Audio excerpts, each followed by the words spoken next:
पहले हमने देखा कि कांग्रेस के जो लोग हैं वो आपसे मिलने आए थे, आपकी पार्टी से मुलाकात की थी। क्या कुछ इस बारे में जानकारी सामने आई है? कांग्रेस के साथ कैसी भूमिका है? कांग्रेस के साथ हमारी बहुत ही सकारात्मक दृष्टि से चर्चा चल रही है और वो बहुत आगे भी बढ़ चुकी है। कांग्रेस के नेता बाला साहब से मिलने के लिए राजगृह पर आए थे। उनसे बातचीत करने के बाद दोनों पार्टियों की तरफ से 3-3 लोगों की कमेटी बनाई गई और वो कमेटी आपस में बैठकर बात करती है, सीटों पर चर्चा करती है और वो चर्चा बड़े ही सकारात्मक तरीके से हम आगे ले आए हैं और यही बात बताने के लिए आज हमने ये प्रेस कॉन्फ्रेंस ली थी। जैसे कि हमने बताया, हमारी तरफ से 2 लिस्ट कांग्रेस को सौंपी गई थी हमारी कमेटी की तरफ से। एक 20 सीटों की थी जहां पर हम निगोशिएट नहीं करेंगे।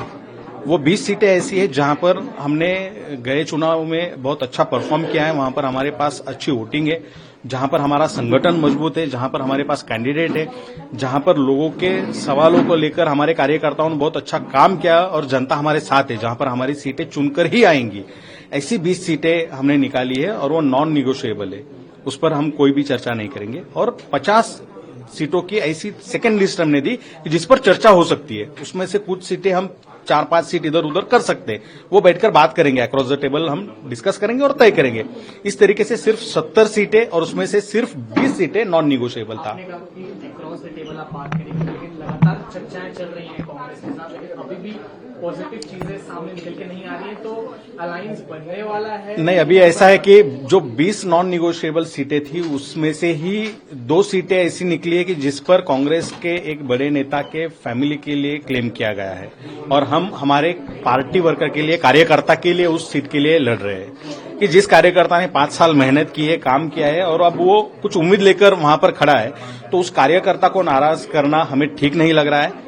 और किसी नेता के फैमिली मेंबर्स को सीट देना, इससे बेहतर है कि किसी कार्यकर्ता को वो सीट दी जाए, उसको कॉर्पोरेटर बनकर सभागृह में भेजा जाए। इसलिए हम कांग्रेस को कन्विंस कर रहे हैं, लेकिन कांग्रेस अब उन 2 सीटों के लिए हमें कैसे कन्विंस करती है, इस पर सभी आगे की जो कुछ भी है वो निर्भर है। बाकी और अलायंस के साथ क्या कुछ बातें चल रही हैं कांग्रेस के साथ ही जाएगा? नहीं, अभी कांग्रेस के साथ हमने ये बात बहुत आगे लेकर आए, बड़े अच्छे तरीके से पॉजिटिवली ये सब हो रहा है और बाकी इफ एंड बट्स में अभी जाना मुझे सही नहीं लग रहा है।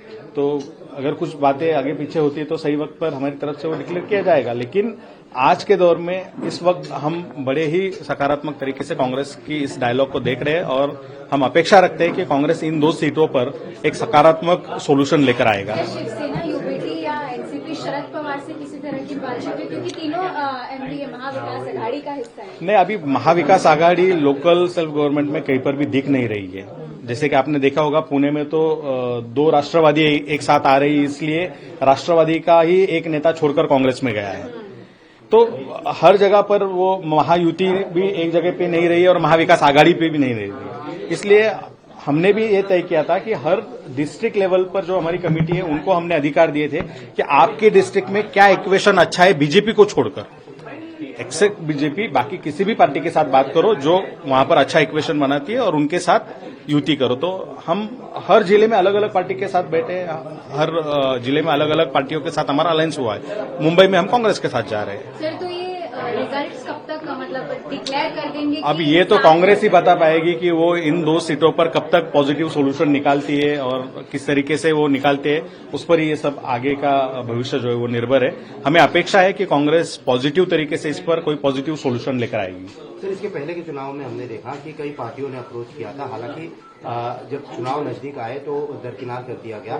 अब जो कांग्रेस की चर्चा जो शुरू है, आपको लग रहा है कि आने वाले दिनों में कांग्रेस की या पार्टियों की जो भूमिका रही है, इस बार फिर महानगर पालिका के चुनाव में दरकिनार कर दिया जाएगा आपकी पार्टी को? और जो नहीं, देखिए, अगर वंचित बहुजन आघाड़ी को दरकिनार करने का कोई भी प्रयास करता है तो उसका जुर्माना उसे भी भुगतना पड़ता है और ये गए 3-4 इलेक्शंस में सभी ने देखा है।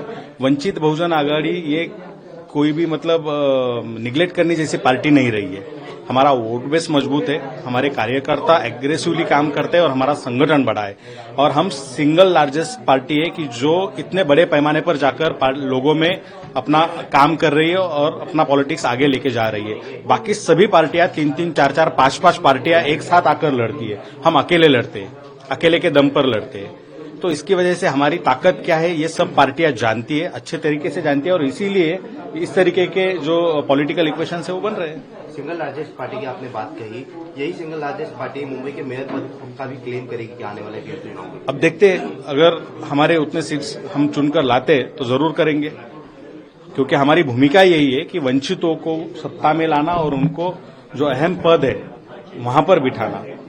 घरानेशाही हमारी तरफ नहीं चलती है, पैसे वाला नहीं चलता है, शेठ जी भट्ट जी की ये पार्टी नहीं है, हमारी वंचितों की पार्टी है। और जिनको पॉलिटिक्स के सर्कल से हमेशा बाहर रखा गया उनको सत्ता के सेंटर में लाकर बिठाना, ये हमारा पॉलिटिकल एम है और वही हम कर रहे हैं।